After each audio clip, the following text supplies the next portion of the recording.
they really help people with their stuff too. But this is the thing. First of all, do you have a website? Okay. Do you have a website, and is your website clean? Or do you have pictures from 1985 on there? So back up for just a second. For those that are technically challenged, what do you mean by a clean website?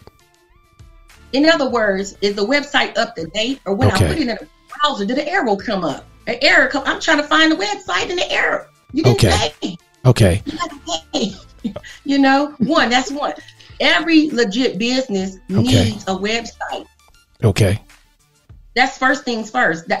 If I want to know more about you, I can't get a hold of you. I should be able to type up something and go to your website. Gotcha. So that's one of the first things we're going to look at. And then the second thing is, what is the goal of your business? Like, is it a service? Is it a product? Are you trying to sell to a certain clientele of people? Or, who are you targeting? Who's your targeting audience? Who are you marketing this product for? Because when people say this is for everybody, okay, well, everybody's not gonna want your stuff. Right. Everybody's not gonna want your items.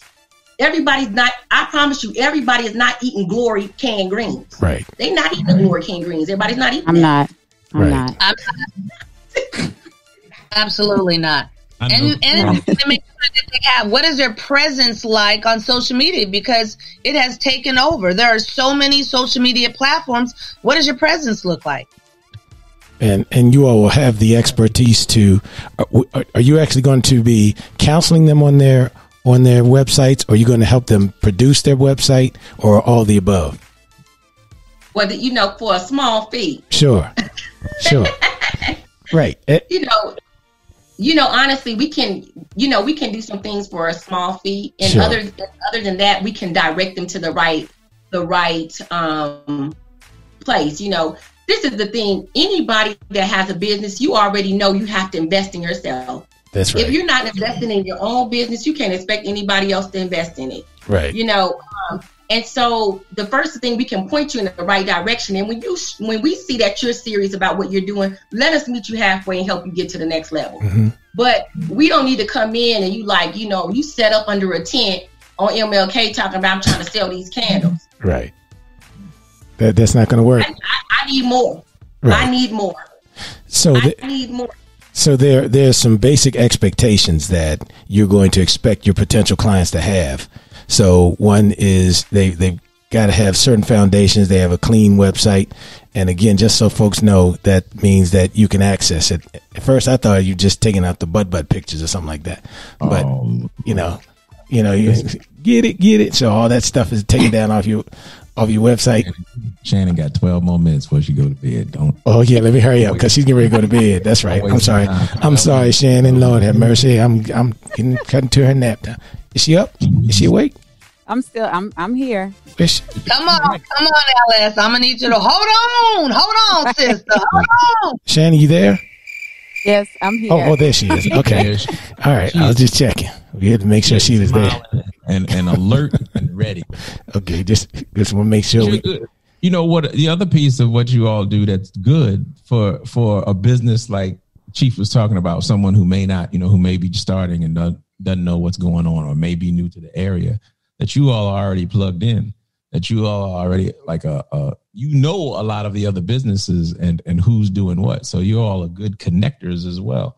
And that's something that folks need. They need folks who are like, well, I don't know the area. I don't know. I'm new here. Or if you see somebody with a raggedy website, you're like, hey, go see XYZ. Right. That's right. And they can hook that up, because your stuff is whack, son. Why you still got DSL? How come you ain't got no Wi-Fi? How come you got a fax machine? Don't put no fax number on it. Ain't nobody faxing you, sir. Are you kidding? Come back to the future, son. What you doing, son? This is not going to work. You want to know why you ain't got no fax? Because ain't nobody got no fax machine. Said my mom name got dial up. Yeah, she got that little noise. That's right. Why your email AOL? You got mail. No. What? That's right. What are you doing, sir? No, you don't need a business, sir. That's right. You know what? The best business for you is no business. We're going to you guys we'll bring them into 2000. I promise we will. Oh, yeah, y'all will. Hit it, Sammy, for a small fee. That's right. We will bring you into 2000. Can I get one red? Just one red. That's just right. one red. That's right. One red. Put it in my hand. Like one red bean. That's right. Cup. But I'm glad you. Put it in my hand. But I'm glad you pointed those things out, trying to have your stuff up to date, no dial-up service, no fax machines, all those types of things, because there are still people that are out there doing that. They're not using computers. They're keeping their records and folders and those types of things. So I'm sure you guys are going to have quite a journey with certain businesses, so money in the Bible, all that kind of stuff. You got to take the money. You got to take the money out the Bible. You got to take it. You got to spend it. You take it away there and do what you got to do. But that makes a difference, because really there are folks who try to get into business, and there are other folks who probably could do a business, but they let perfect get in the way of good enough. And they could get started. They could really do something and get something started. And you all are great encouragers. Y'all are, I can see that already. I don't even know who y'all are talking to, or how many people you've talked to, or how many people you've helped. And you probably don't know how many people you've helped, just by sight, and just by being there and doing what you're doing. And, people are going to see you tonight and be like, hey, we should do something like that here. Exactly. Wherever it is, or you may inspire them enough to want to start a business, or they may reach out to you to find out, what it is, because location, is no longer, a barrier, with social media, as you're talking about social media presence, and good websites. And, just like we're here today, we're I don't know how many thousand miles away in a time zone, 2 time zones away. But we're on the same vibe right now. So, businesses can, all the synergy that you all could create is really something. Is really something. I have to. We're going to connect. We're going to connect some folks. Some folks are going to be connected up in here, Chief. Yes, sir. Yes, sir. Well, all right. Well, let me ask this question, because I know we are all in the election mode, and hopefully things are going to work out like people hope they will, depending on who your candidate is.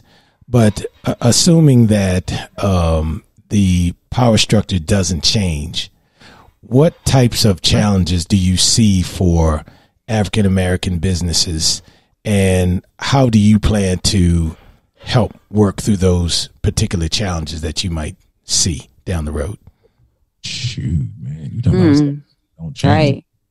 That's a really good question. What are we going to do for African Americans? To think that you might in be building my a ship.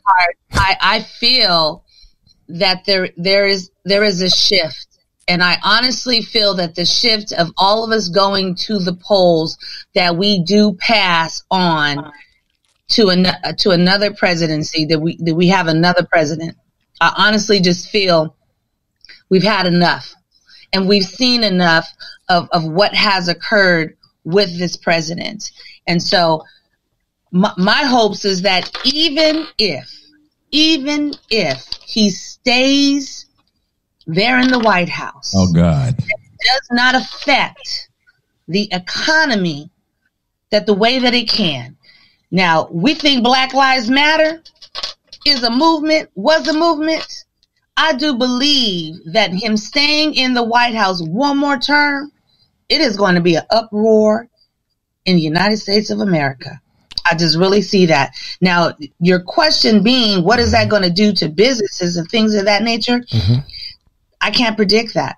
I don't have the answer to that. My hopes is that we will sustain and that we will lift one another up, that we will continue to support one another in the small businesses that we have here in Las Vegas, and we'll just continue to come together as a community in Las Vegas, come together as a people here and support one another. If we just take our dollars, I was at an event and they were saying, how many days does it take for the dollar, the black dollar, to triculate through the community. And I don't remember what it was, but it was what was it? Minutes, seconds, hours, the black dollar stays within our community. Mm-hmm.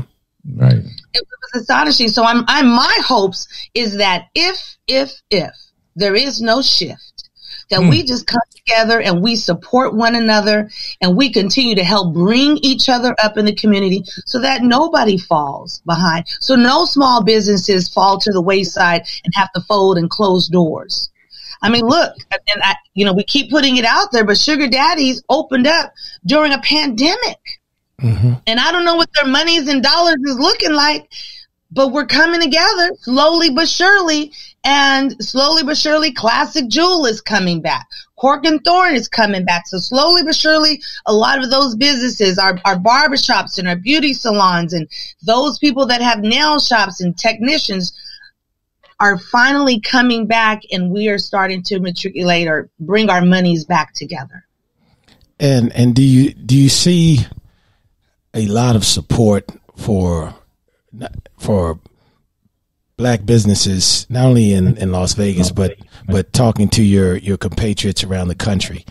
I know there have been discussions in the past. If you looked at CNN and Fox and MSNBC and all the other networks, there were some statistics that were showing that the dollars in the African American community weren't staying there. They were going outside of the African American community for, car repairs, home repairs, and a lot of the small things. They even talked about, the fact that the buying power that African American women have in the hair products, yet you probably got maybe 2 or 3 major hair product lines that are controlled by African Americans. And so do you see yourselves being a player eventually in sort of shifting that paradigm, or helping to shift that paradigm through your business? We're working towards that. That's what we want, but we're still, building, we're still growing, but sky's the limits, Mike. We're trying to do whatever we can, put our hands in any and everything. Mm-hmm. That's good. Yeah. But again, I think this is really a great thing that you all are doing, because, just promoting and helping others to get their businesses on track so that, you can sort of have another, Black Wall Street, and those other types of things that occurred years ago, but for a host of reasons. For example, when you look at Oklahoma, what happened down there with the burning of the Black businesses and so forth. So, the African American community obviously is decades behind the rest of the world in terms of establishing wealth, whether you're looking at the paralysis that occurred because of historical redlining or not being able to get loans for their businesses. I just think you all have the opportunity to really be a one-stop shop for those individuals that really want to give it a run to have a successful business. And of course, we hope that your business is successful, because it sounds like if you're able to get a few businesses up and running, that will help to turn some dollars in the community, but it will also enhance the business opportunities that the Nubian 5 are able to access. And from listening to you, it sounds like not only are you trying to get businesses started, but you have an aggressive reach back campaign in the back of your minds as well. If you kind of talk a little bit about that.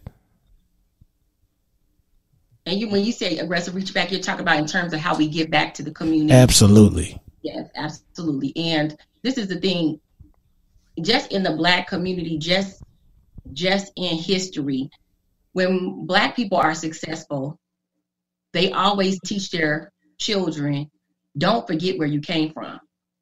Do not forget where you came from. And if you even just look at Vegas or just look at any Black successful person, I'm just going to take, for instance, in the city, Trina with Ritz Cafe. They partner with other people. They give stuff away. That's one business.